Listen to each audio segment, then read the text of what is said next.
Hello বন্ধুরা, Rita Ghosh blog চ্যানেলে তোমাদের সবাইকে স্বাগতম। আজকে আমি একটা কাঁচা আমের চাটনি করে দেখাচ্ছি। গ্যাসের মধ্যে কড়াই বসিয়ে জল দিয়ে দিলাম, তার মধ্যে আম দিয়ে আমটা একটু সিদ্ধ করে নিলাম।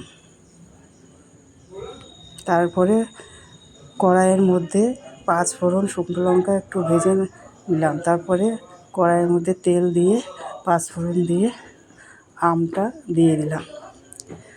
দেওয়ার পরে নাড়াচাড়া করে ওর মধ্যে নুন নাড়াচাড়া করতে থাকলাম। এরপরে নাড়াচাড়া করে জল দিয়ে নাড়াচাড়া করে ভালো করে তারপরে ওর মধ্যে চিনি দিয়ে দিলাম। চিনি দেওয়ার পরে নাড়াচাড়া করে নিলাম ভালো করে।